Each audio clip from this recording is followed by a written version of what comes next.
Welcome to Crimson Guitars, welcome to my home studio, and welcome to episode 97 of Luthiers Question Time. This is the show where I answer your questions on guitar building and tools and making and, you know, life in general. So, hey, keep the questions coming or I will be forced to go and collapse in my bed. I am so wiped out. It's amazing how much more like work being a parent is than actually working. I mean, it's also a whole hell of a lot more rewarding, but anyway, okay, so this is how it goes. If you want to guarantee an answer to a question or completely throw me for six, this is the game after all, then send through a super chat, and as well as guaranteeing an answer, you're going to be supporting the channel and everything that I do here and that we're doing here. If not, I do try and go through the chat, and the first thing I see is Alfred Kane saying, "Will Mr. Bunn be on time tonight?" I was early, my friend. Ha! Lisa, Rob Tootle, hey Rob, Stephen Hatch, Robert R, David Oddy, message retracted. Okay, a bunch of people in the house. Frugal Fixer Spike, how you doing? Lisa Harshberger, and we have got names and people and stuff and nonsense. Graham B, how you doing, Graham? Anonymous Botch in the house, one of our members. Guitar Addicts Workshop, such a great name. Hold on, where have we got to? No YouTube, I'm not going to throw an advert in front of their faces. Thank you very much. David Oddy. Oh, David, fantastic. Says, hi Ben, I finally managed to enter the competition on Great Guitar Giveaway. Phew. So David has been sending, and I've been replying to messages about that. So we've launched the new website. And yeah, talking about parenting. Parenting is one thing. Parenting is one thing. But sitting at a desk at a computer for an entire day, my back is still sore. I genuinely don't know how normal people do normal people things. Yeah. No, I'm actually fine. Yeah, Ben Crowe 2020. How do normal people do normal people things? So we had some issues with the launch of Great Guitar Giveaway, but it is mostly up as far as we can tell. David Oddy had some issues signing in. I think you're in the UK. BT are still blocking it, and we're working with them to get that undone. They think that there's something. Their algorithms are overly suspicious, and there's something. So I can't currently on my live streaming Wi-Fi actually gain access to the website, but on the one that my kids use, it's fine. Anyhow. So I'm glad to hear that. Creverai, how you doing? Creverai's in the building, as is Sweet Tea Guitars. How you doing, Sweet Tea? So yeah, life is good. I have not been in this workshop in my home studio at all since the last live stream last Sunday, and that I find that very, very, very sad. But anyway, it is what it is. I'm trying to pause my face on something that makes me not look like an idiot. Impossible. Okay, so that was fun. This week we were planning on launching the Great Guitar Giveaway, which is our... Here we go.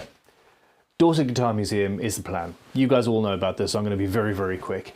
The Great Guitar Giveaway is the commercial arm of the Dorset Guitar Museum. It is the way by which we're going to be raising money to build the collection, and yeah, that's, out of all the times I've explained this over the last month, the best way of doing that. Now, we decided to launch, we were planning on launching last week, weren't ready.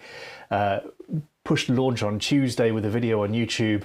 Immediately the site died, like within 10 minutes probably less actually. Within 5 minutes, the site was gone. Too many people wanted to see it. Relaunched on Thursday. We'd upgraded to the most powerful server that our hosts did. And unfortunately, I delegated that phone call to somebody else. And it was just an upgrade on the basic platform. It wasn't, hey, going to a VPN or something, you know, properly substantial. So relaunched on Wednesday. That went down in 10 minutes. And I spent all day Thursday, or most of Thursday, and all day Friday on the computer. We upgraded servers to a whole cloud-based thing, 100% uptime and all that jazz. Answered a bunch of questions, and it is so cool. There's a load of guitars up. Well, there's 4 guitars up on there, including the Telecaster that ended up being Saturday's video because Bear and Talitha were also working on the website. So we went with a non-build video for a Saturday, for which I apologize. There is going to be a cow rebuild on Wednesday. Now, anyway, that is enough with the sort of State of the Union daily housekeeping announcements. Life is fun. We're filming a hell of a lot of things at Crimson, and there's a lot of stuff coming. Let me know what you guys think of Josh. And Sophia, actually. She's also been introduced now on the channel. I'm so excited. I am so excited. Big Unit Guitars. Hey Ben, did you get the pics of my workbench? I have not opened that email. I've seen the email. It's sitting there. I haven't opened it yet. It's been one of those weeks. But do you know what? Let's see if I can open that now. Creeveride. Okay. Oh, and Great Guitar Build-Off has also had some fun. I have got a message on my computer telling me who the winners are, and I haven't opened it because I don't want to know until the very second where I'm filming the sort of intro and outro and an overview of the big announcement video, which is going live on the Crimson Guitars main channel at some point on Tuesday, probably later in the day. We've asked the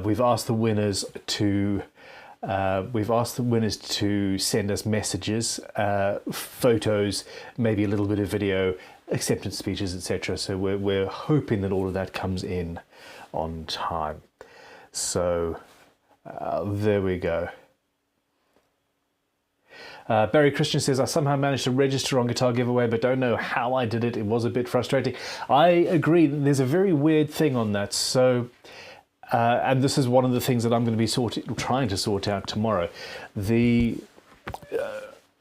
whole Great Guitar Giveaway site is built on a major platform. The way you log in, you create an account, and it doesn't give you the option to immediately create a password. They email you a link to your email address, which invariably goes to the spam. And that link then allows you to change your password. And if you don't get that link, some people were waiting 20-30 minutes to get the link. I'm still looking into that one. Peter London says the GGG website works fine from Sweden, bought a few tickets on the Fano. Oh my gosh. I actually need to film an addendum to the Fano video, which hasn't gone live yet. At the end, I'm like, this neck is a little bit big. It goes from 22, I think, to 26 or 25. And it's not that it's a big neck, it's that it's got a much larger variation from end to end than normal. It is one of the most stable necks I've ever played. I've got the guitar at home here now, and that is what I'm choosing to play until the competition is won. It is such a nice guitar. I have to make myself something like that. I'm really, really, really liking it. Okay, SM14 registered and bought tickets without any problems. Fantastic. Vax Headroom. Hey, Vax says, hi from my office outside Washington, D.C. Greetings and salutations, Barry Christian. Big Unit says, I can't make a purchase either. It keeps on telling me it can't process my PayPal payment. That is something that is to do with PayPal themselves. We are on the case. The weird thing is some people are able to and some aren't. I genuinely don't know what the issue is.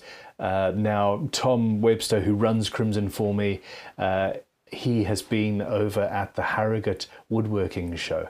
I genuinely decided to spend the weekend with my family and you guys instead of going to the single biggest woodworking show, the best woodworking show in the country.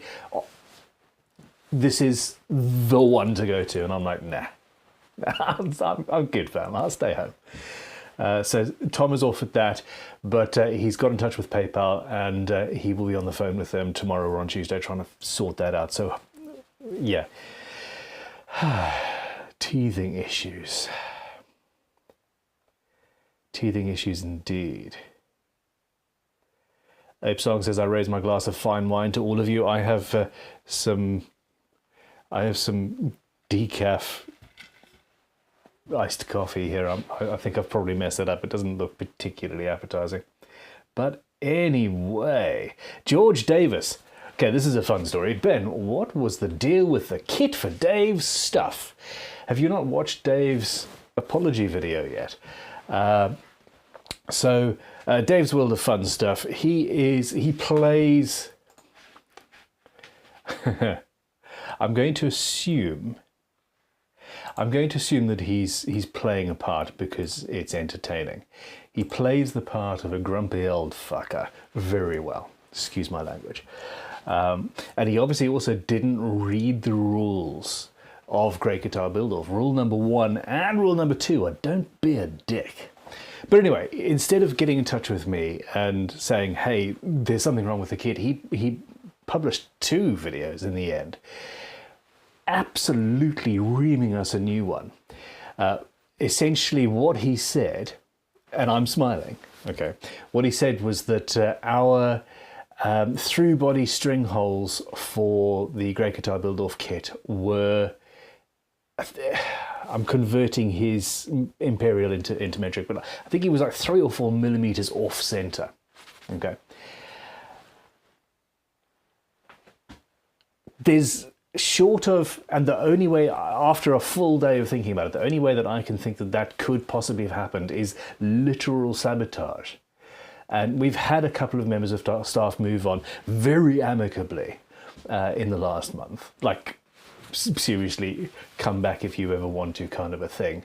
And I'm like, sure, either one of them could potentially have gone in, edited the CNC path and changed it so that it was absolutely messed up, because the pickups and the neck pocket are all done on the same path, on the same jig, and are lined up. So if the holes were off, the pickups and everything else would be off as well, and therefore it would all actually line up. It would just be off the centre line. So we're like, whatever. Okay, we emailed all the invitational and we emailed all the invitational people, said, look, I think there might be something possibly maybe wrong with your kit. My one was fine. Please let us know if there's an issue, and we will send out ferrule blocks and all that jazz so that people can to fix it. We'll send templates, and funnily enough, we're actually sending a couple of those out to people just because. We did find one potential small issue, and that was that the drill holes on the CNC, the drill bit itself was wandering a little bit. So instead of drilling that through from one side, we're going to do it from both. But that doesn't change the centrality of everything. Turns out, and this is a first for me, and I'm going to guess you guys as well, turns out that the bridges that we had been sold, or at least a bridge, the bridge sent to our good friend Dave, that had been drilled off center. Like, the actual bridge has been machined wrong. I've never seen a bridge machined wrong before. So we have then had to send an email out to everybody saying, this actually might be the bridge, let us know if we need to replace them. We couldn't get enough of the ones that we would normally use, and bought a box of these, changed the drawings a little bit to change the string length so that it would work with the new positioning of the holes on this, but obviously the one that we drew to was fine. Dave's wasn't. But anyway, his sort of apology went live a day later. The whole thing was intensely stressful. And funnily enough, that was that was when the Great Guitar giveaway website was also having trouble. And you know, I'm talking to my mum. I was like, "Oh no, this isn't the most stressful thing to happen to me today." She's like, "No, it's the Great Guitar build-off. There's problems." Anyway, question from David King. Any news on my Ibanez I left with you in Birmingham? I had a look at that yesterday, Friday. Actually, I need to talk to Sam about that, but yeah, Chrome Boy, beautiful thing, very beautiful thing. You are coming to visit us for a course at some point, if I seem to recall. But yeah, Killian Houdahan says he was able to sign up to the new site with no issues. Lisa Harshberger got in a ticket for 2 guitars. That includes the Les Paul. Oh yes, so I must say all of this talk, and I don't want to push, you know me, I don't like pushing things too much, but go to Great Guitar Giveaway if you have not yet, and if you sign up for an account, then you'll be able to get a free ticket, just one free ticket to potentially win a Gibson Les Paul, and that's entirely free. We'll ship it to you free. Yeah, it's worth doing. Everybody needs a Les Paul. So there we go. Come on, people. I have not got many questions. Give me questions. Stephen Costa, hi from Manchester. Hi from Hamburg. That's Joe Carstens. Alrighty.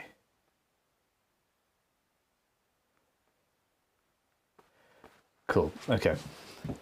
Here we go. Walden Guitar Works question about the guitar giveaway. Say I would win the Les Paul. Whoop whoop. Will there be any import fees or taxes? I'm in the Netherlands. Now that is the thing. So anybody outside of the UK does need to read the terms and conditions. It took us a long time and a lot of legal wrangling to get this set up. I mean, literally. I've been trying to set this up since I started using the raffle.com platform 9-10 months ago, probably even longer ago. It certainly feels like that. But yeah, read the terms and conditions. There almost certainly will be some sort of a tax involved, but it very much depends on your on where you are and how much. Now, essentially, it's not going to be, hey, for example, that Gibson Les Paul, that one, I got a trade, and I got a very good price for it as part of a deal to buy 5 or 6 guitars, and I think I paid about £1,200 for that. So your tax wouldn't be on the, say, £2,500 actual value of the guitar. It would be on what I paid for it, because that's what the insured value is, etc. So even if you've got a 10 or a 15% thing, import duty, then he says, guessing, I don't know what that would be. The tax will be far less than the instrument is worth. But there we go. Thanks, Graham B. Okay, Big Unit. Ooh.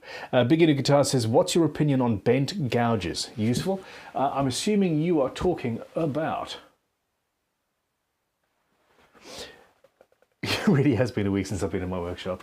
I can't actually see my tools for tools.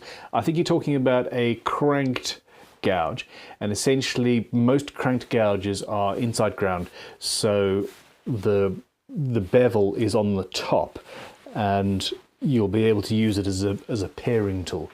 I very rarely use, well, I don't actually have a cranked gouge here. I haven't got very many uses for them. The only use I've actually got for one, and there is one in a drawer there, and that would have been to grind it flat in order to turn it into a cranked chisel. Cranked chisels are intensely rare, very hard to come by. So So that sort of cranked gouge, no, not very useful.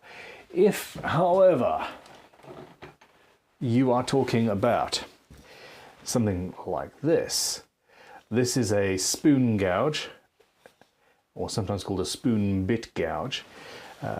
These are carving tools. Specifically in guitar building, again, no, not very useful, although there will be a job once in a blue moon where this is the tool for you. And you will need it. For me, that job was the 90-hour build. I used a spoon gouge in there.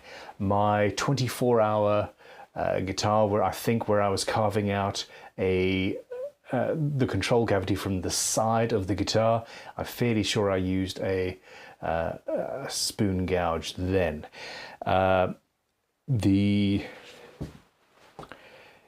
My Cyberpunk 2077, same thing. Weird carving, weird corners, strange edges and things. I used one of those for that as well. So they do have their uses, but it is few and far between. And if you're building standard instruments, I wouldn't say that is necessarily required. Now, from my point of view as a luthier, as a guitar builder, I would say you need a standard straight gouge. The standard straight gouge like that. We're talking an inch, 3/4 of an inch to an inch, something like that. A number 6 to 8 sweep. And this is the sort of thing that will just hog away quite a lot of material and be very useful if you're carving a Les Paul type or a PRS or something like that. You could get a flatter one as well. After you've hogged away a lot of material, then you go to a flatter one, and that takes down the high points and makes it easier for you to plane or scrape or sand down the excess.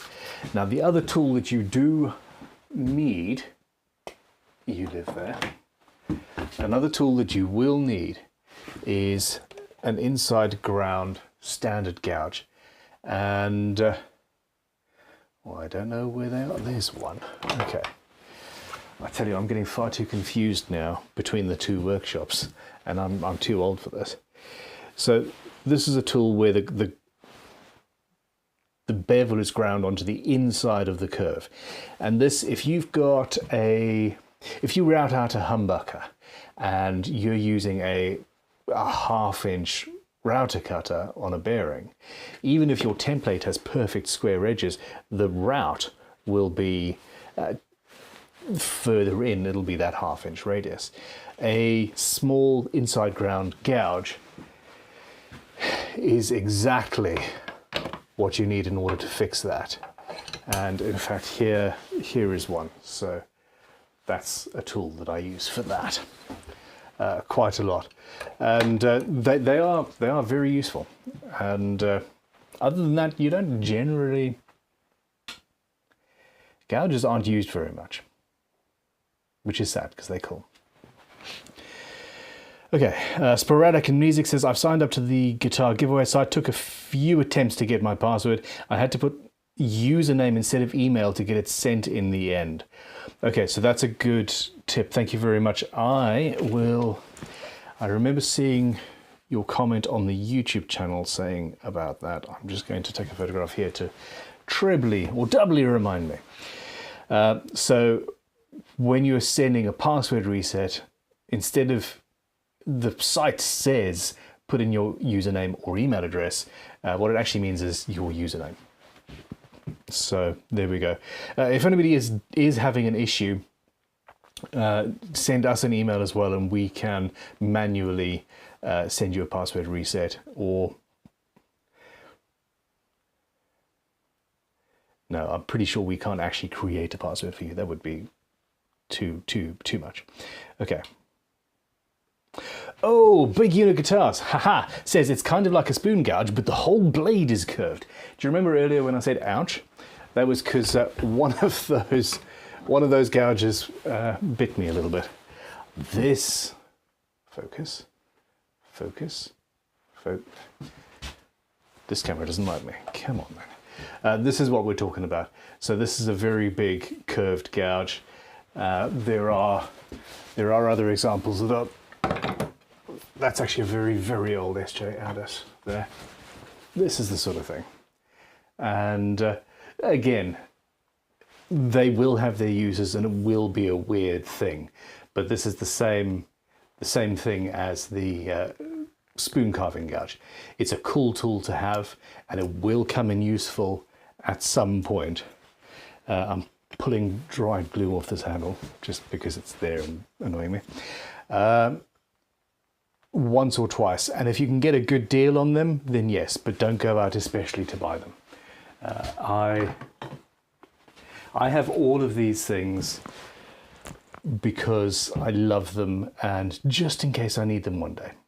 Just in case. Okay. Sweet Tea Guitar says, what in your opinion is the best high gloss finish that is not sprayed? Peace and love, brother. All right, man.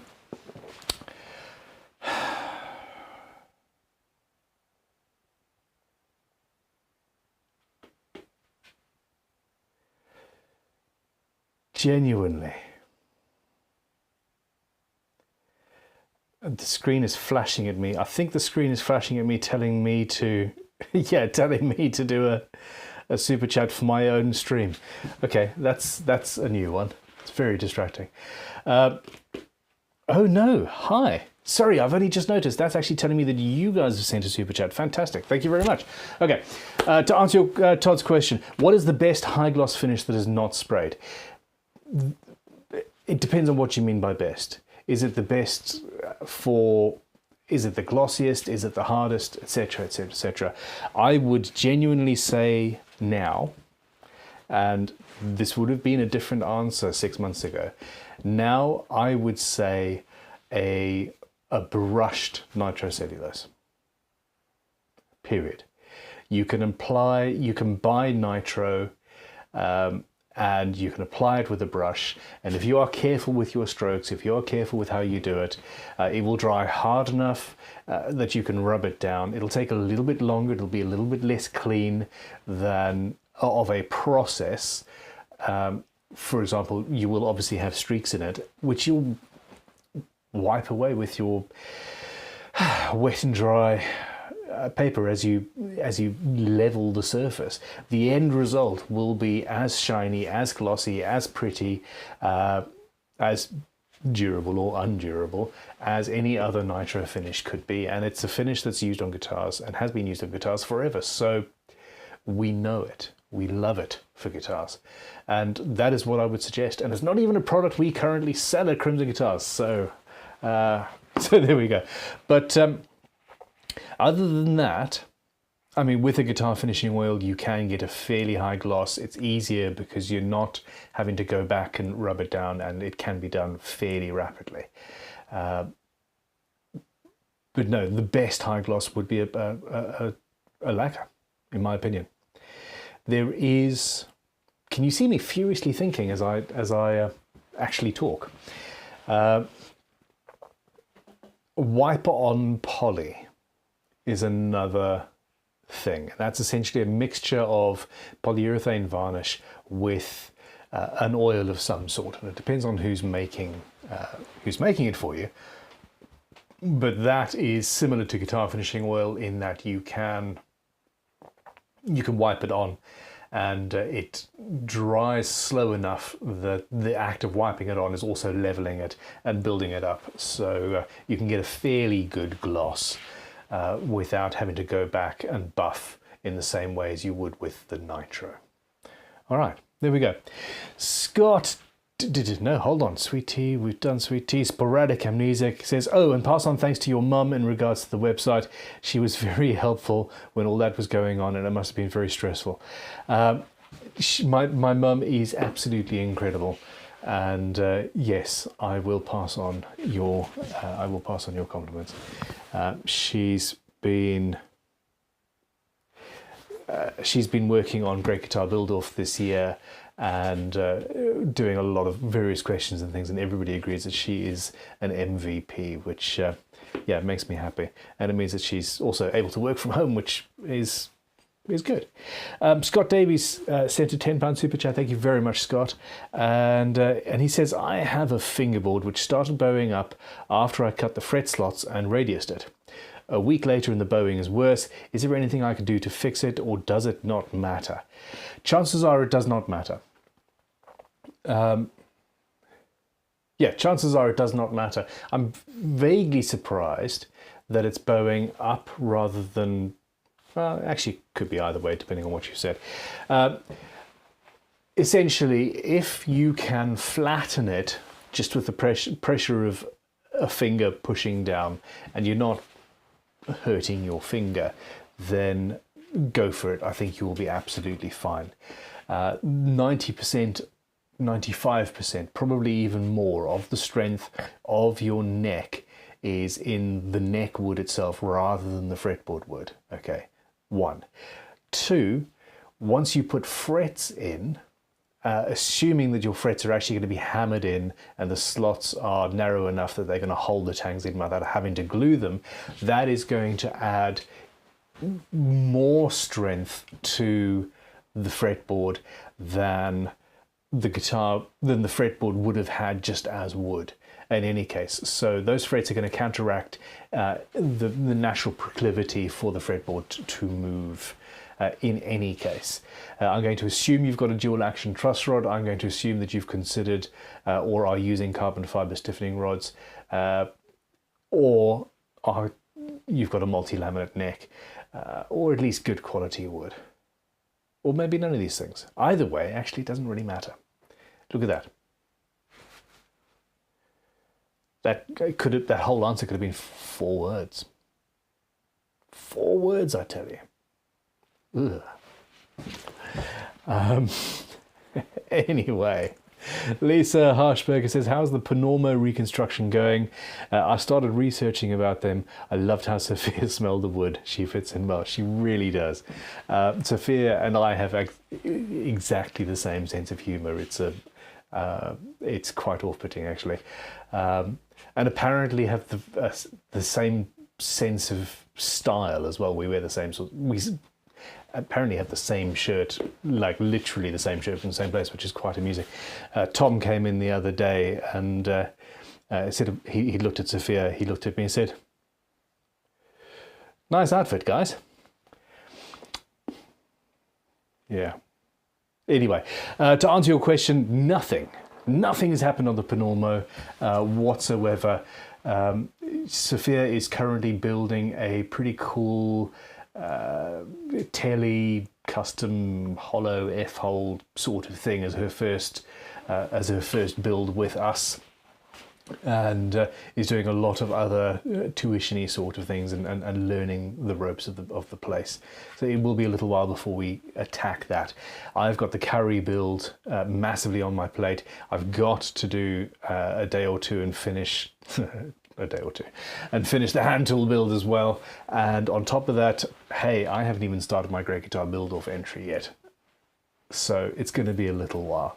But Sophia and I are both seriously excited about that project. And in fact, already planning constructing a brand new replica of the guitar as well, just for fun. As well as hopefully a case for the things, because they had coffin style cases. Just exciting times. Exciting times indeed. Volker Essen.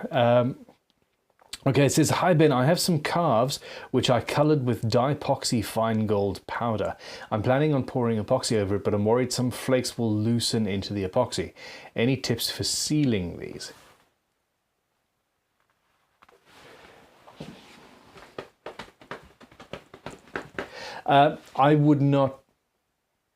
I personally wouldn't bother trying to seal them. I would carefully blow any excess powder off. If you're worried about it floating in and suspending. Now, it depends on the powder. Some powders are heavy enough that when you pour your epoxy in, even if it is disturbed, it will then float back down to the bottom. But with these, I suspect that it's actually it's the sort of stuff that you get in makeups and things, and actually it could float and cause an issue. So I would blow the excess away, and if that then removes the look that you want underneath, I would glue down another coat of the gold and then blow the excess away. That is by far the safest way of guaranteeing that you get even coverage but nothing suspended in the epoxy. Now, the reason why I say this is the alternative is to spray a lacquer over the powder, or to pour a very thin layer of epoxy over and let that cure, and then go with a deeper pour. But those two things, if something goes wrong, you then have no recourse to fix it. Whereas if you're blowing and then adding and then blowing and then adding, you can fix it until you're absolutely happy that A, nothing's going to blow off, and B, you've got the look that you want before you pour your epoxy, because that point of no return is a point of no return. I'm interested to see what other people would suggest in the comments, though. Marsha Levine says, hello everybody, I've missed you all very much lately. So glad to be able to catch a live stream again. Marsha, welcome back. It has been last week was the first week back for me. I missed 2 weeks in a row actually, which I feel bad about. Walden Guitar Works says a question about the guitar, but oh no, I answered that one already. There we go. He's got exclamation points and great big question marks and things. So where are we? Vax Headroom. Would a dreadnought-sized guitar built like the current hand tool build with non-curved sides sound any different than a traditionally shaped guitar? Asking for a friend. This one I'm going to have to read twice, my friend.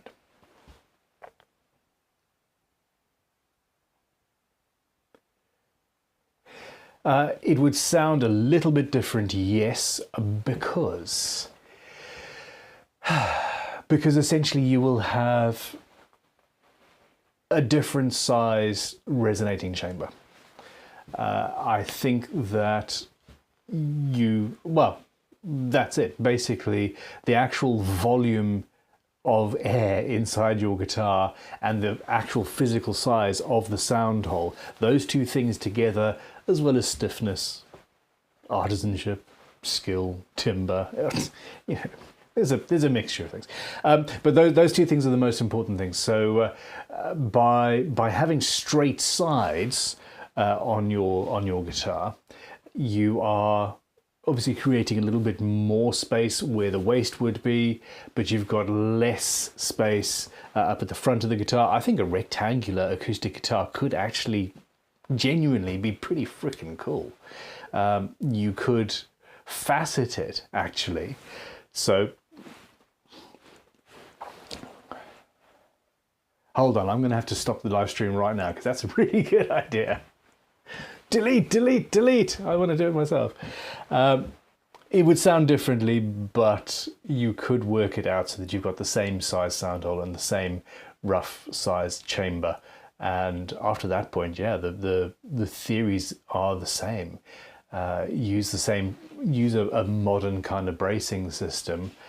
I don't think that would have to change too much if you're making a rectangular guitar or a V-shaped, a delta-shaped guitar. That would be cool. If you build this, please keep me in the loop. I do want to see that. I don't spend very much time. I don't have very much time to spend following other builders and things, but I would want to see that. Okay. Sweet Tea Guitars says, I mainly meant all round best. I love the crimson oil, but I need super gloss on some guitars. I sell auto paint, as you know, but spraying is a pain. I would honestly still, yeah, best. Spraying is a pain. Spraying is a pain. A good nitro brushed on would be absolutely fine. Your alternative is, for example, melamine, which is, I think, similar to nitro, but it dries so fast that you will need to, you will get streaks and nonsense. If we were using guitar finishing oil, which is also a bit of a pain, it does take multiple coats to get a gloss. If I particularly wanted gloss with guitar finishing oil, I would apply shellac first. I would apply shellac. I would then use penetrating guitar finishing oil to penetrate if that is required. I would then go for high build, and I would apply that high build using 2,000, 3,000 grit wet and dry paper to actually rub it into the grain and buff it and build at the same time. Shellac, French polish. A French polish is also a pain, and it's a skill that I haven't been able to master myself. I tried it once, and I was using low quality methylated spirits as the alcohol into which the shellac had been dissolved, and that gave me the biggest, like a 3 or 4 day headache. It was nasty, and I've avoided that, thinking, oh, shellac isn't for me. If you use high quality alcohol, apparently that's a lot less of an issue. Sophia is going to be teaching me how to do proper French polish at some point, and I'm very much looking forward to that.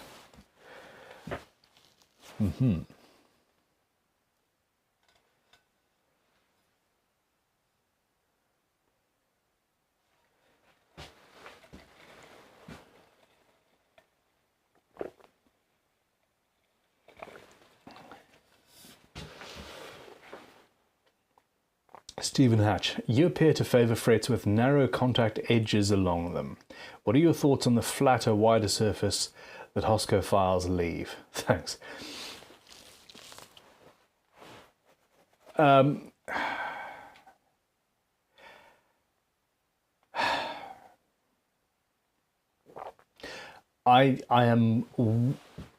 do not like... Okay, let's... Wow, there's so many thoughts going through my brain here. Now, the reason to crown your frets is for perfect intonation.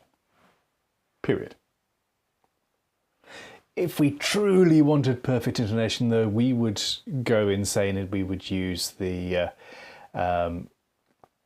that crazy system, the name of which has literally just flown the coop of my coffee-addled brain. That being the case, we're tuning the guitars with normal standard tuning, with normal standard frets, and there is always some variation across the intonation, across the neck, and that is natural and actually sounds great, which is one of the reasons why I don't like the aforementioned fretting system. One of several reasons. So, with that history in mind, I still believe that it is absolutely essential that you get your frets to be, to have a proper intonation point, i.e. you really want a very small strip of metal down the center of the fret, 0.5 millimeter, 0.75 millimeter wide at most, and that is your intonation point.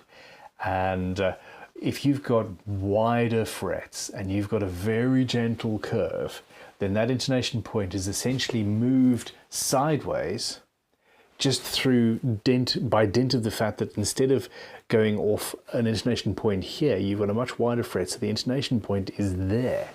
If you've ever tried to intonate a sort of 70s fretless wonder Gibson after it's had a few level crowns and polishes, you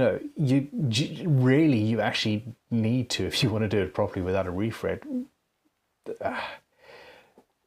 kind of move the nut. Or maybe not move the nut, let's say we'll build something to extend the nut, a lip over the nut. And that's the issue. Now, in practice, I think I'm being far too anal about this. Realistically, they work fine. And it's okay. Yeah. It's fine. So here's an example. You guys have watched me level crown polish, set up guitars. probably hundreds of times at this point. And I spend a lot of time doing that to the nth degree, and I'm getting better every single time. And I'm focusing in, and and we're talking absolute precision. Whereas I can watch Ken Parker on his channel, which is worth a watch, and he was doing a level crown and polish on a significant jazz guitar, a Dakisto, I think it was. If he did that in my workshop, he probably wouldn't be working for me for long. if he didn't learn and change. Just not precise enough. But he's getting the results that he wants. So maybe I'm being too precise. I don't know. You tell me. Okay. Diverging guitars. Finishing. Planning a sprayed 2K gloss for the exterior of my semi-hollow bodied Bass 6 build. I desperately want to build a Bass 6. What finish, if any, is best for the inside of a semi-hollow guitar? It'll be visible via FLs. Okay, so the only reason to put a finish inside any guitar is to normalize the moisture to wood barrier. Okay, but if you're using properly dried timber, by that I'm saying an acoustic guitar with a sound hole, etc., will take a lot more moisture on if it's got unfinished wood inside. If you live in a particularly humid area, then I would consider potentially putting a thin finish of something, maybe shellac, inside the guitar, just to minimize the amount of moisture getting into the wood. But if you live in a normal define normal. I certainly am not. If you live in an average sort of area, then most people don't. And there is no real point to add finish inside an acoustic instrument. Semi-hollow bodied Bass 6 also implies that you've got a center block, etc., etc., etc. So no, I wouldn't bother that. I wouldn't bother doing that at all, unless it is specifically to get a look. For example, my Ukraine build, that was a semi-hollow baritone. We raised to over 15 grand for the British Red Cross appeal. That was completely mind-blowingly cool. Thank you, people. That instrument, I wanted to see the Ukraine flag through the F-hole, and I applied some finish into the cavity for that reason, but that was the only reason. So yeah, there we go. Now,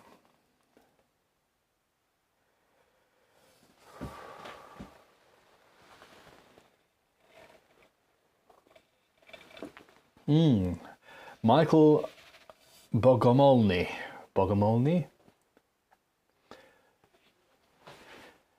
Hey Ben, what is a too thin for a guitar body? I got carried away planing. Okay, there is nothing too thin. Nothing is too thin for a guitar body. Other than that, you're sorted. Now, one of the things through setting up Dorset Guitar Museum and Great Guitar Giveaway and all of that jazz, the main reason I started doing it and it evolved into this was so that I could justify purchasing and playing with and investigating vintage instruments.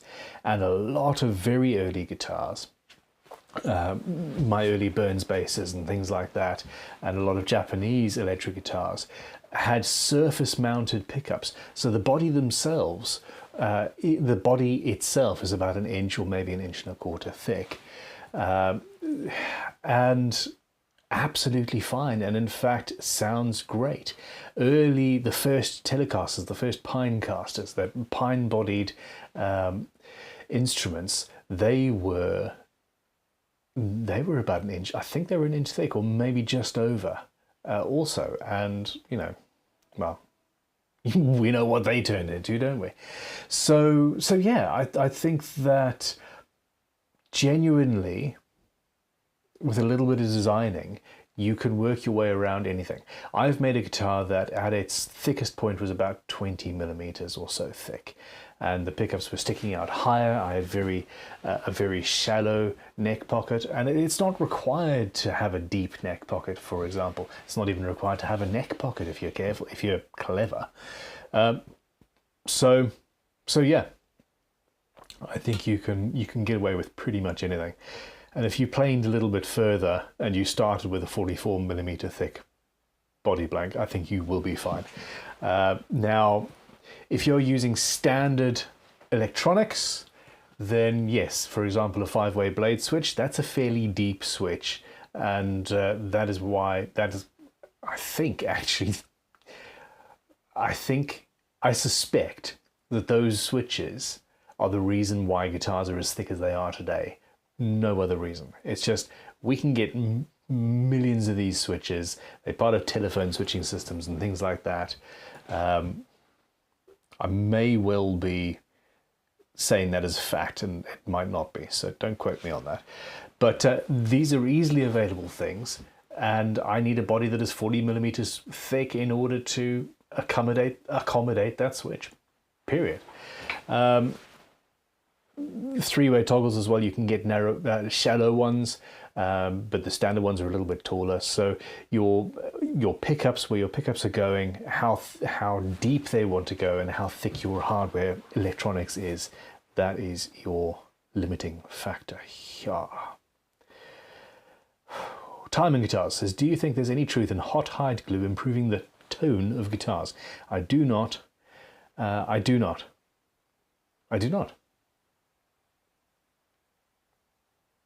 Anybody else fancy a donut after that? No, I don't think so. If you're talking about electric guitars, absolutely not. No way. It is far too subtle of a thing with everything going on with an electric guitar. With an acoustic guitar, I think there is potentially room for debate. I fall on the skeptical side and think, no, there's no point. Hide glue is great stuff. I genuinely enjoy it. In the first 2 years of my life, it's the only glue I used on instruments, period. I studied building Baroque instruments. But yes, modern wood glues are absolutely incredible. They work better, they last longer, they are as easily reversible as hide glue, almost as easily as reversible as hide glue, but much longer lasting. And yeah, there we go. Fight me. Okay. Questions, queries, comments.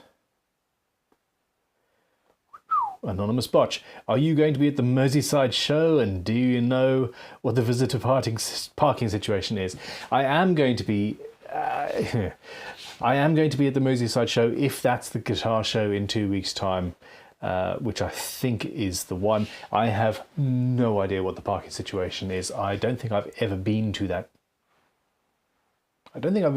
Show. So sorry, can't help. It should be on their website. But there we go. Mark Davies says, hi Ben, built a few. In fact, you loved my green dragon teddy with crimson stains. Building a 335 after Christmas. How the do you get the pots wired and installed? You do everything externally, yeah, you do everything. You wire everything up externally in a loom, and then you literally use fishing wire to pull it through. So what I do is I get a fairly rigid wire.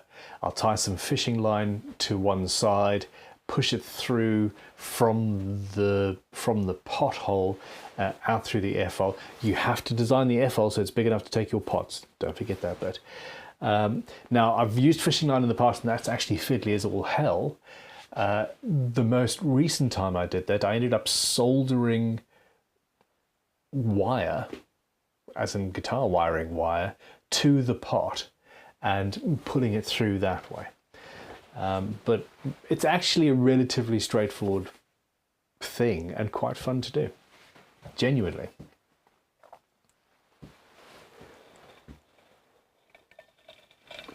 Goth Rider Creations. Hi Bun, what thickness top are you using for the Acoustasonic? It is about 5mm thick at the moment. Well, it's about 5mm thick. But that wood is intensely wide-grained, and as a result of that, I've given it much thicker bracing than I probably should have. No, Paul Cook, I am not going to sue Gibson, especially not for auctioning gold and blue Ukraine guitars. I'm really glad they've done that. I'm also not going to poke the Giant. Although I'm sure that I'm going to buy and review and absolutely slate some of their guitars at some point. We bought, at this most recent guitar show, I bought one of the Epiphone Joe Bonamassa guitars, the gold top one, and I haven't actually looked at it, but I'm sure there's going to be some issues with that guitar. But anyway. Creverai wonders if classical instruments like violins are finished on the inside. They are not.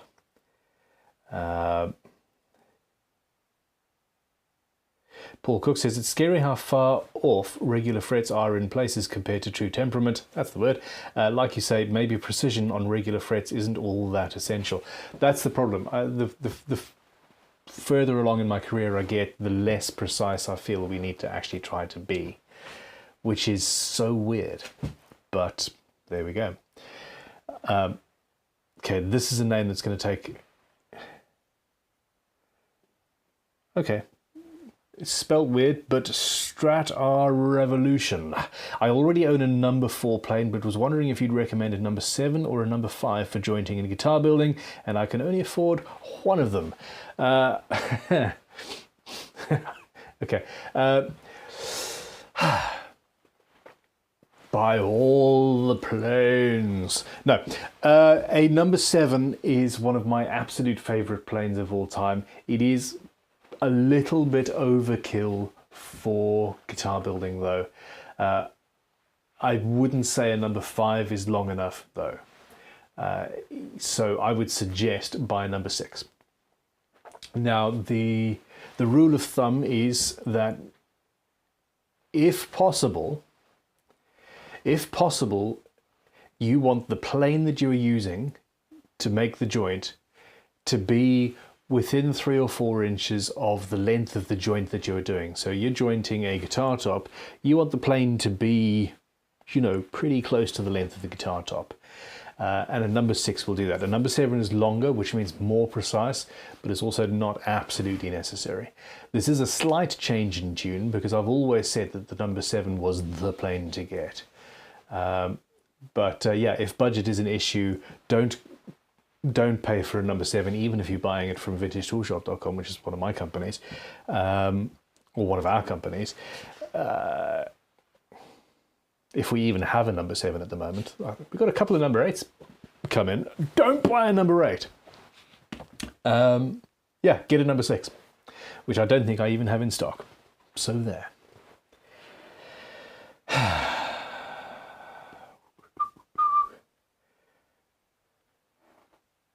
You could get rid of frets entirely by using a Bond type fretboard made on CNC. That's from NTO Steve. That could be fun. That is out of patent. They feel weird. People don't like weird things. I personally absolutely love the way the Bond guitar feels. Genuinely, absolutely love it. But anyway.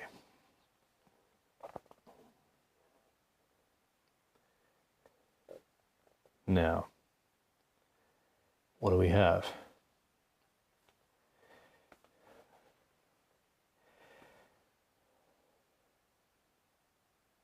Big Unit Guitar says, I have seen companies route a hole under the bridge pickup to fish in ES335 electronics too.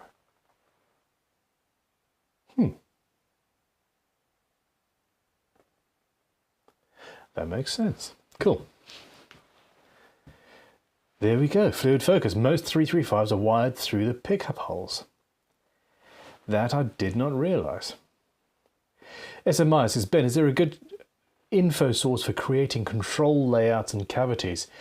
No, most of us just follow the guitars we like the look of and play with. Genuinely, templates. Yeah, templates. I start all designs nowadays with, and even back then, I would start with an image of a Paul Reed Smith, for example, and say, okay, fine, here we go. This is a custom 24, and I want to change it to be something that's mine, but with something that I know works. So using templates and plans from other people is a good way forward. Dimitri says, hi Ben, any suggestions how to fake flame or some other kind of figure on a piece of wood? Okay, haha, my friend. Yes, so the first one that I used that actually really did work was a hammer, basically. You can actually bruise a wood and then sand it flat, and it will have something that looks like figuring. Not quite flaming unless you're pretty clever and using very long bars and things, but it does work. It is not precise enough, but it's fun. Okay, an alternative is stains and things like that. When I was doing the relicking of that Les Paul finish, I saw a comment of somebody shouting at me for just how I could put a scalpel blade on something so highly figured, and it turns out that he thought that my scalpel blade marks were the figuring on the wood. So yeah. Now, faking other types of figure, people can paint these things, and you can paint these things and stain these things and get some fairly interesting results. I am very interested in, and I think the easiest thing to potentially fake figuring wise is spalting, and I'm very interested in playing with spalting and using a scalpel blade in the same way I have done with that Les Paul and with an SG that you're going to see on the channel soon, and is currently on Great Guitar Giveaway. Yeah, use the scalpel blade, fill that hole with black dust or something like that, and then you stain in between those things, much like you would apply enamel or something like that, for example. So yeah, check it out. Okay, I saw the word coffee. Divergent Guitar says, I've had 3 cups of coffee today and still want more. One more cup and I'll be able to see through time. I'm on the decaf at this point. But anyway.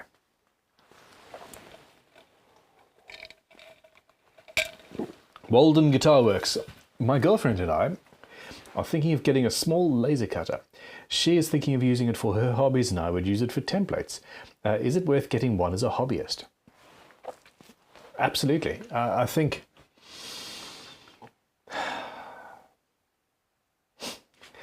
he says, looking at a laser cut hurdy-gurdy kit that my sister gave me for Christmas. Or my birthday. Probably my birthday. No, I'm not building a hurdy-gurdy. I think that laser cutters and 3D printers and CNC machines as well nowadays are coming down in price to such a point that they're actually democratizing precision, and they're making so many things possible to just hobby makers of all sorts of things. Christmas markets and craft fairs and things like that nowadays are absolutely flooded with people making random little doohickeys that look professional on laser cutters and stuff. Now, I don't have that much experience with cheap laser cutters. I'm going to assume that they're not going to last huge amounts of time. I think that spare parts will need to be bought. Hell, our machine at headquarters, it cost me, I want to say it's probably a 8 or a 10 grand machine sort of thing, and it's big and it's beautiful and I love it, but I have had the engineers out to fix that and seen Sam hook in the bellies of that machine so many times, and we've only had it for about 18 months. So the only worry I have for you really is just how reliable the machine would be.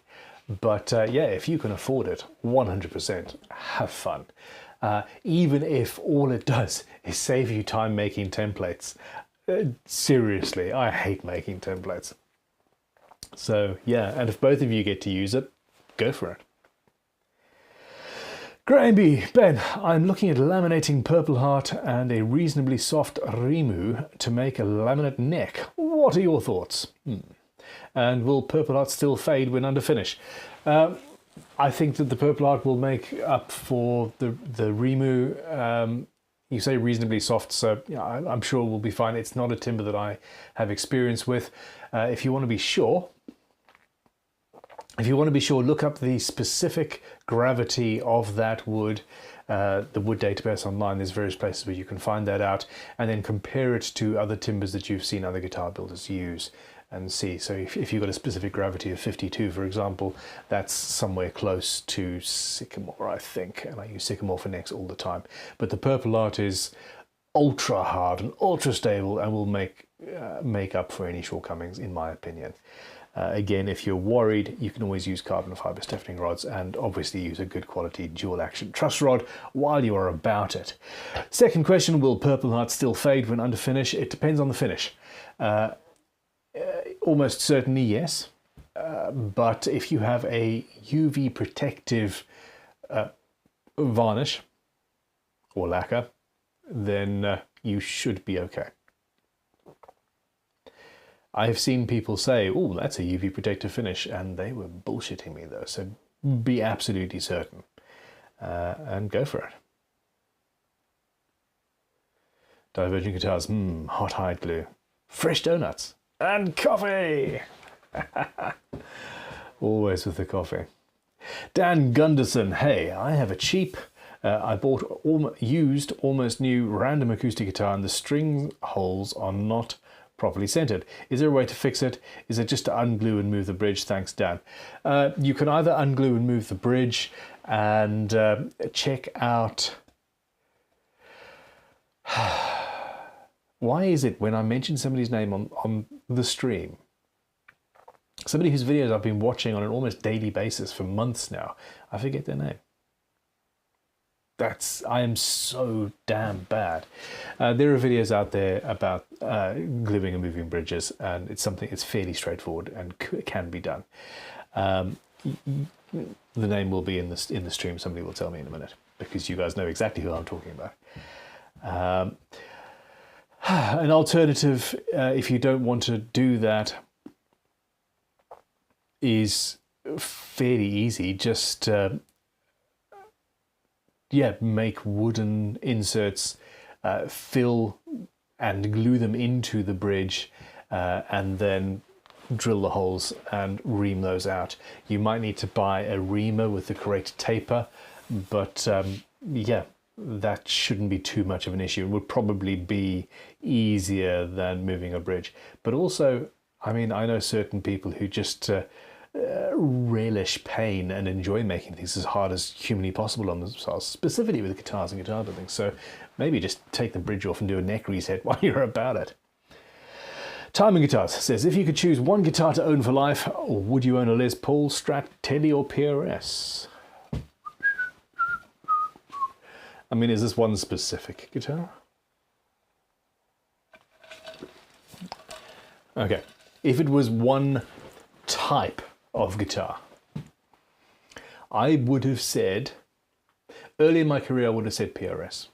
High gloss, pretty flames, you know, bulletproof, bird inlays, all of that nonsense. I am now starting to become of the opinion that most Paul Reed Smith guitars are fairly soulless, and I have been a fanboy for so long that is depressing me. I may be wrong. I'm going through phases. I had a cup of tea the other day. I drink tea almost every day. I was making a funny. Okay, so it would have been a Strat, and then forever it's a Les Paul. And you know, in fact, I've got I've got a Les Paul here. Bloody hell. Shit.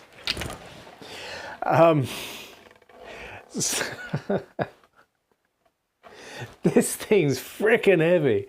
I was literally about to say, hey, I've got a Les Paul here. It's had a neck break. It's had a headstock break.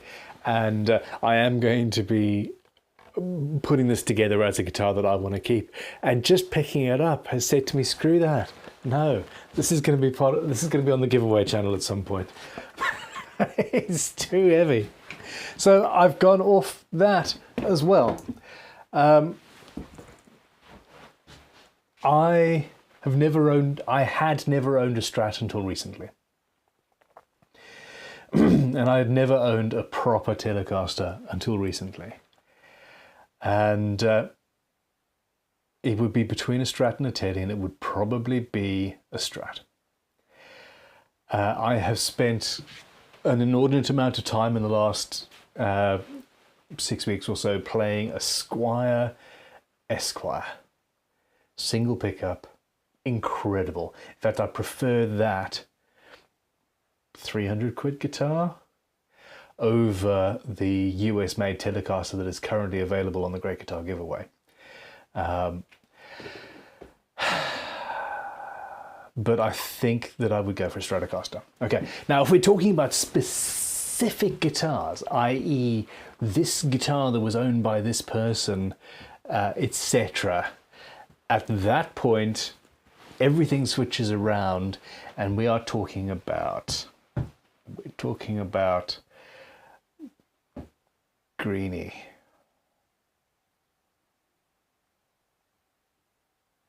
It would, yeah.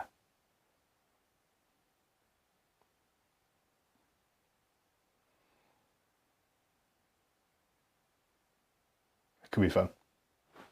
Okay, 59 in this ball. Weight, and they tend to weigh a lot less than this thing does. Genuinely changed my mind the second I picked that up. Bo Diddley played a rectangular guitar. That's from Lisa. He did indeed.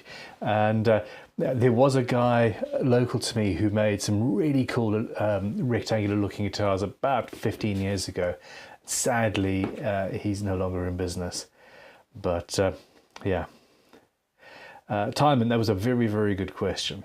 What do you guys think? Okay, questions. I haven't got any more chats there. Hot high glue donuts.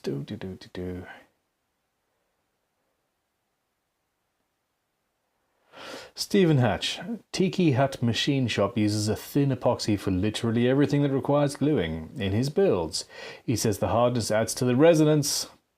Bullshit. And I'd be inclined to believe that over hide glue. I don't know who you're talking about. So first of all, I don't know who you're talking about. The issue that I've got with epoxy is nothing to do with tone or sound or resonance. It is to do with the fact that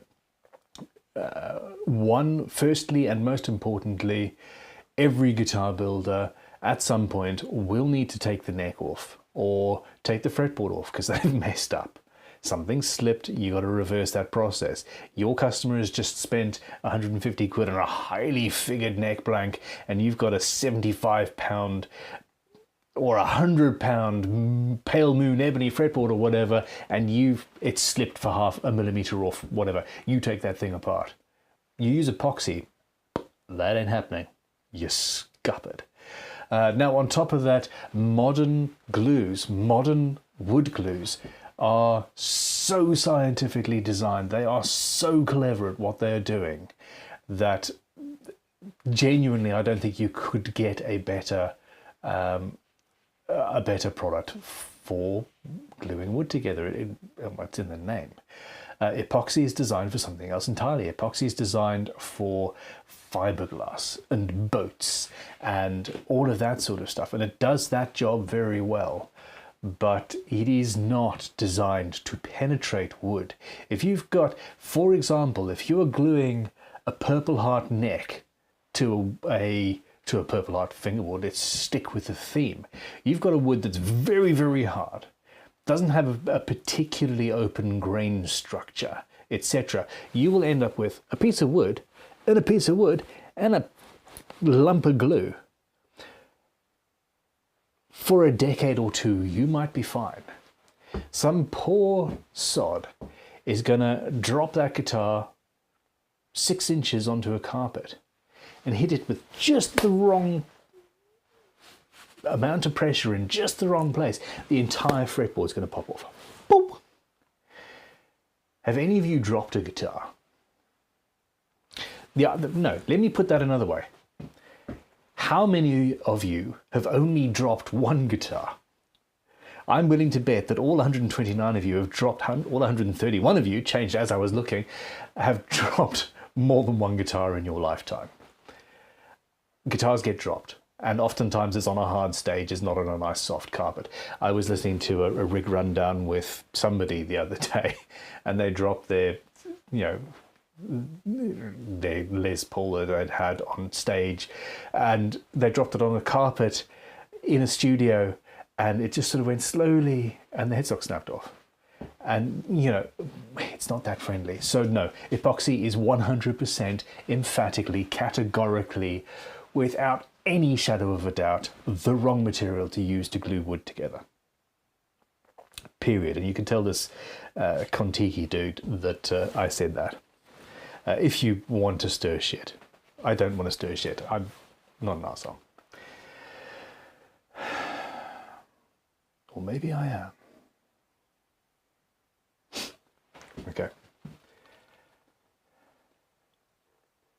I'm having a good stream, people. Thank you very much for coming along. Where are we? It's been an hour and 16 minutes, so we are actually coming to an end of it.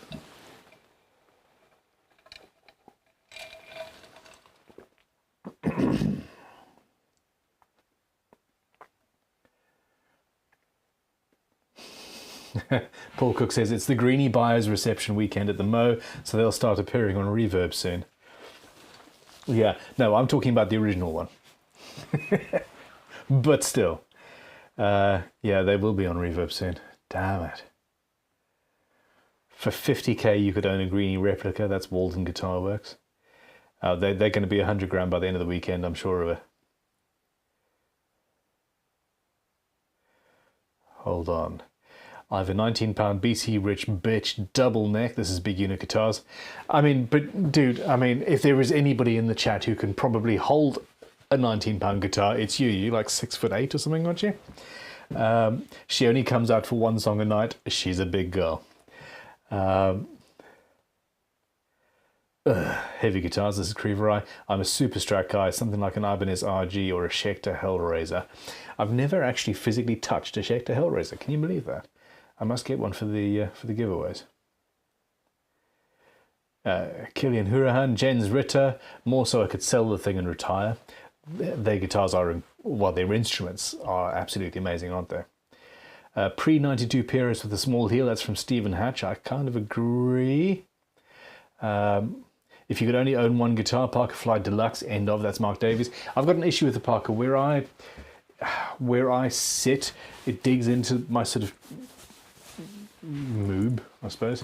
The chest bone there, that little bit of carving, just where I tend to end up, it's always uncomfortable, which is a pity. Fluid Focus is Strat, if it couldn't be my own build, of course. We were only given those 4 options, Strat, Teddy, Les Paul, or Paul Reed Smith. Will Roberts, I will check. Will Roberts says, may I please have the notched straight edge my wife ordered in early June. Other orders have come in since. I love the mother of pearl blocks. Your order has emphatically and without a shadow of a doubt shipped. And has shipped 6 months ago. It must be lost in the post. You need to get in touch with us, basically. We will have tracking numbers, etc., etc., etc. But if we don't know it's been lost, we do have a very small backlog of orders at the moment, about 100 orders, but that is like a week and a bit of orders.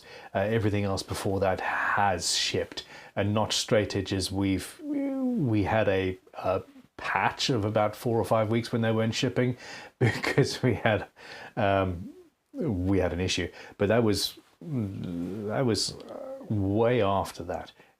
Your tool is lost, I'm afraid. Ricky. So email shop@crimsonguitars.com. Give Ricky your order number. Tell him that you spoke to Ben on the live stream and that that Ben thinks that it's been lost in the post somewhere. We'll find the tracking numbers. We'll get in touch with you. All of that jazz. And we will of course get one sent out to you as soon as humanly possible. Woodford. That's from Ape Song. This is the Ted Woodford. T Woodford. Two Oddford is what I called them for the first couple of months. Tom Woodford, not Ted. This is for taking bridges off and things on acoustic guitars and neck resets and just all sorts of good stuff. He's the luthier I watch to see what toy I need to buy next. So there we go.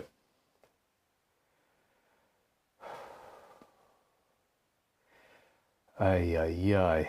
Okay.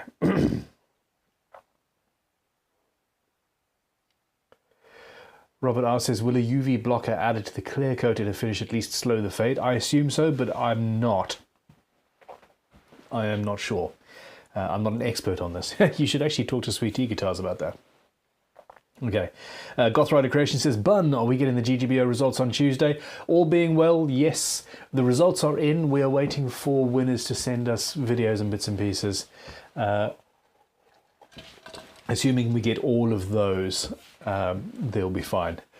Dave says a laser cutter for templates would be pretty big. It's amazing. SM Myers, Ben, you love humbucker pickups. I think you'd really like the Fender Cunifi wide range humbucker. Fantastic clarity across the tone range. I do like them. I very much enjoyed the sound of the Fender Meteora, if not the fretwork, and apparently those aren't even as nice as the actual thing, so I'm going to be getting some. I do particularly want, I will at some point be buying a 70s Teddy custom thing with the Cunifi pickups in it. So those were designed by, the name escapes me, the guy that invented the humbucker, who moved over to Fender, and Fender were like, okay, well, make us one now, and he went and made them something completely different but similar, which is the way.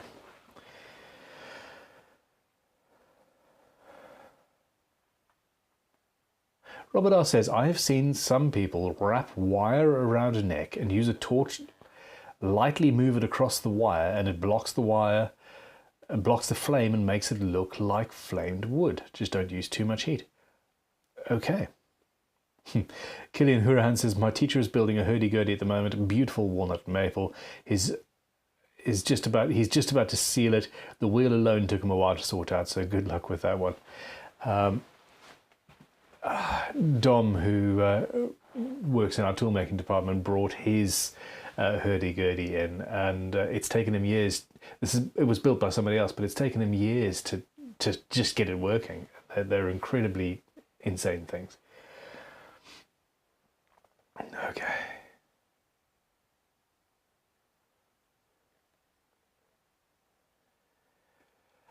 Creative Composite says, hi Ben, I have an old Columbus Series 3 made in Japan. It is ply back and front, and the book match veneer on the back has started to peel slightly. Which glue would you recommend for the repair?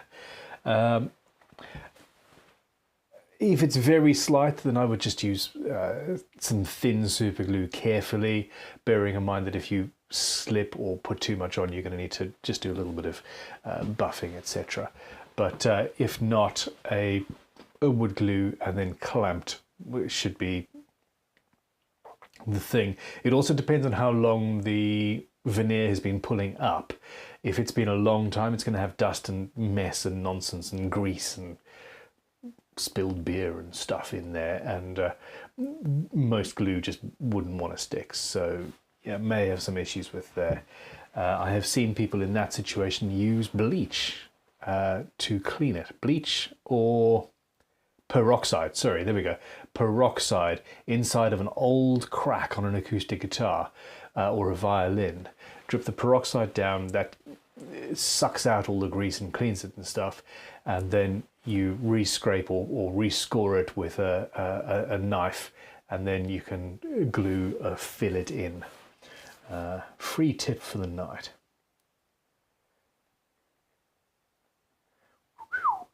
Mark Davies says, as for classic guitars for the museum, would a Matsumoto built Westbury standard from about 79 count? It absolutely would. This is the problem now I've started. There's like, well, I need one of everything. I'll have you, and I'll have you, and I'll have you. I just can't afford all of them. But there we go. Okay. Huh. Frugal Fixer Spike says, air tubing for aquariums works great on pots. To pull in similar hollows, slip on the knurls. I have never considered that. That's an absolute genius idea. Okay. Come on then. Hold on. Big Unit Guitar says, I was able to finally get the pre-order in for a fret slotting mitre box. Any idea how far out Crimson is on shipping them? The date is on the website on when they are shipping, and I double checked with Sam on that the other day, and they are arriving when he's been told they would arrive, short of customs throwing a total Boston Tea Party and chucking them in the river for some reason. I was reading about the Boston Tea Party the other day. It wasn't even about tea, it was about taxes or something.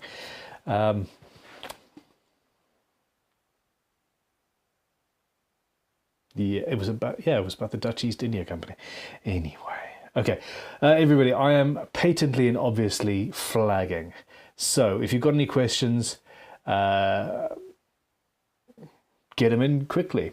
JBoogie164, Ben, would you consider making custom necks at Crimson? Yes, we would, for the right price. Drop us an email.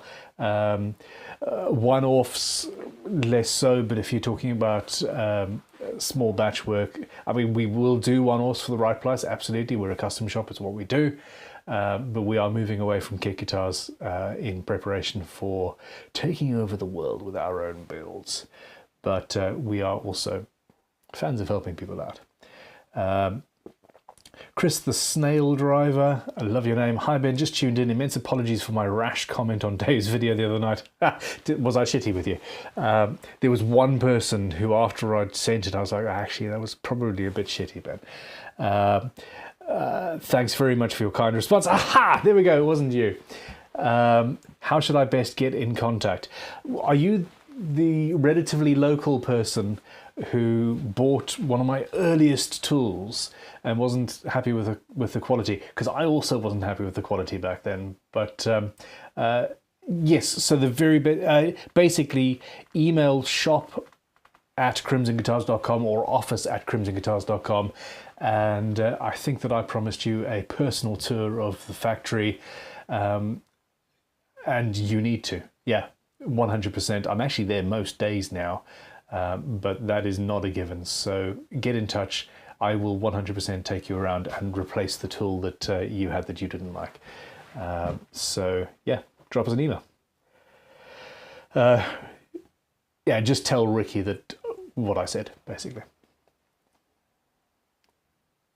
Robert R says, I dropped my Les Paul style kit. It slid off my couch. Only damage, thank goodness, was a small chip in the veneer of the top, which I was able to repair with ease.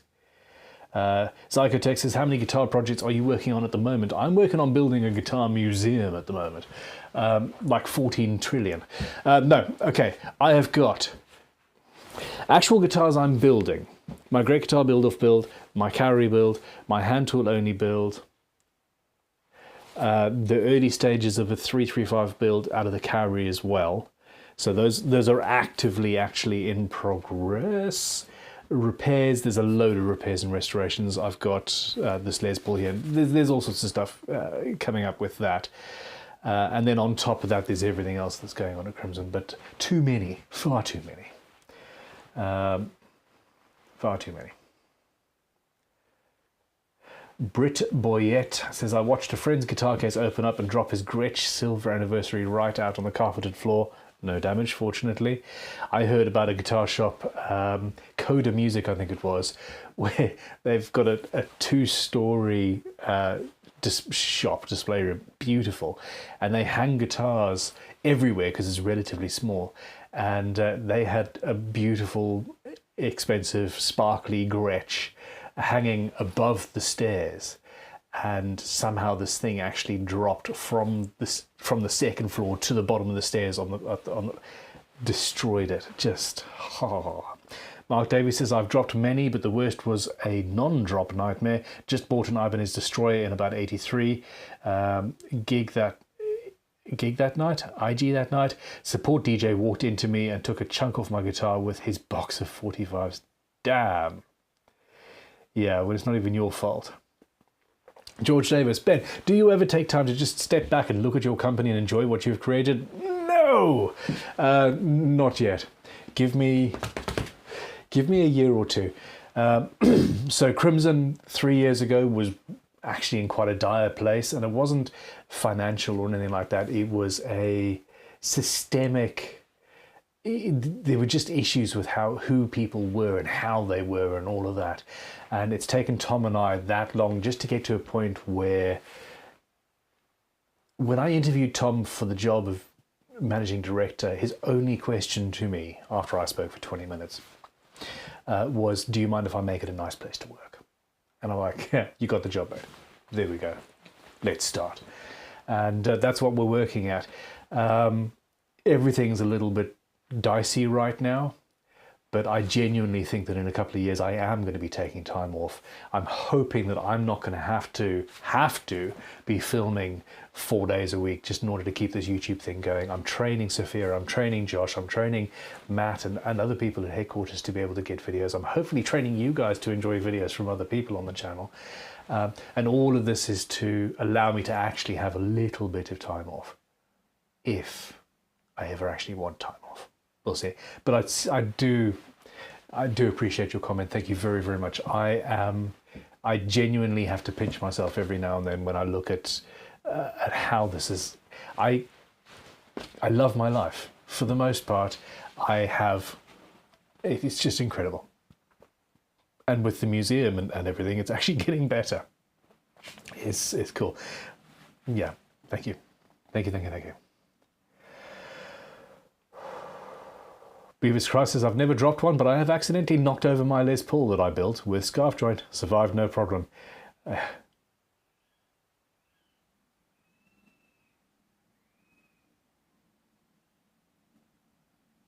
have no idea what that sound was. I assume you could hear it. Redhead17, does the angled pickup on a Strat make a significant difference to the sound? If it is significant, then why are the humbuckers not angled in the same place? Because humbuckers have got multiple pole pieces, and when you angle it, the strings then are going through the poles.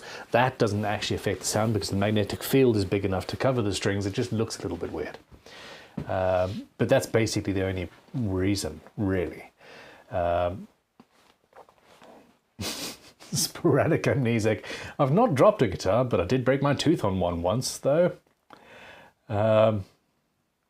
Rich Leithley. Oh, I've dropped guitars. Also, I've got a 5-year-old that's also dropped guitars. Yeah, been there. Made a video about it. Lots of people watch that one. Okay. Lots of people, lots of drops, lots of stuff. Waste epoxy was designed for sticking teak decks down. That is a good point. But teak decks are also bolted down. You glue the thing to seal it, and then you put a bolt through, unless I'm much mistaken. And a short, sharp shock would do it. Will Roberts, is modern celluloid binding any good? Yes, basically. Okay.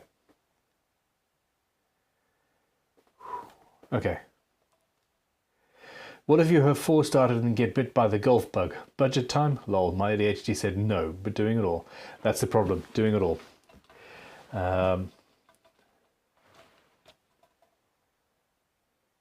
The legal tea was coming in at a lower price than the bootleggers were selling, so they dumped it in the harbour so they could keep selling at the higher price.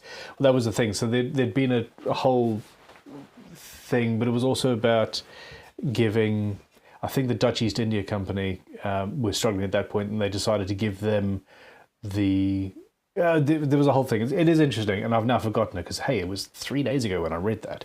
Sporadic in Music says, seeing the videos from the original shed at the end of the garden vids from years back to now, Crimson is definitely something you should be proud of. Thank you very, very much. It's just, there's always something else. There's always something more. There's always a next project and a next project and a bigger thing and a cooler thing and all that. Yeah. Melt disc. I'm restoring an old arch top. The lacquer on the top peeled off, but the back and sides are beautiful. Checking, how would you refinish the top? Shellac or brushed on? Sorry, a French polish would be fun, really. But if you've got lots of lacquer checking, then it's probably nitro, and I would just brush on nitro very carefully and do that. Or you could send it to us and we could refinish it for you. NTO Steve, our uncut kit's going to continue for a bit. I was planning on a fan fret for the summer. I think that we have discontinued all of that now, but if you ask nicely, or drop us an email, we'll see how Sam thinks.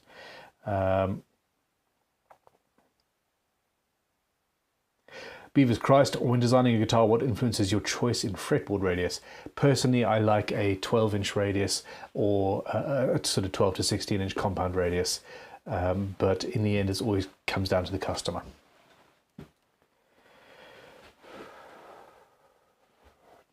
No. Gregory, you're banned. Hi, Ben. I'm glad Josh is taking over. He better than you. He is definitely better looking than me. I'll give you that. Okay. Anderton's has a couple of B-stock BC Rich Warlocks if you want fixer-uppers. That's from Paul Cook. I will check those out, although I've got a guitar show at the end of the month, so that's going to be fun. Okay. Look, there we go. I am done. I'm finished. Papa, just heard of Robin Hood tuners. Do you have an opinion? I've never heard of them. I'll check it out. Okay. Everybody, I sincerely enjoyed this evening. Thank you very much for your support and for coming along and giving me the questions and all of that. I'm hoping to get some extra streams done in the week from headquarters, but well, we'll see if this week goes any better than last. The whole, well, yeah, this is interesting.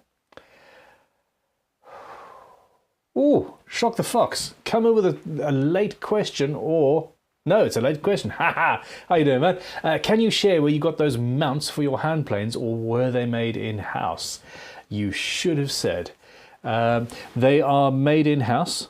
It is a product that we are starting to sell, and I'll drop you a message in a bit. They are currently made in acrylic. This was the first prototype set. The next ones at the headquarters are slightly different. There needs to be some variation. The 6 down to about the 4.5, I think, can be absolutely fine. And I've managed to compress them down a little bit. But from 4 down, and if you've got Veritas and things like that, we've had to do a little bit of jiggery pokery. But yeah, man, well, I'm a huge fan of your work, so I will see if we can sort you out for some. Let's have a chat about what material you want. I love the Perspex, the acrylic, because it looks like the tools are just hanging there. But yeah, it is going to be available on the website fairly soon as well, if they aren't already. But there we go. Cool. Okay. I was saying good night. Mark Davies says, when is the museum opening? The guitars that we currently have are on display already at headquarters. The room where they're going to be eventually is currently full of tools. I need to empty that and buy some more guitars. Eventually, I'm hoping it's going to be down the road, but you can visit what we've already got right now. It just, you know, it'd be better to wait till we've got a little bit more.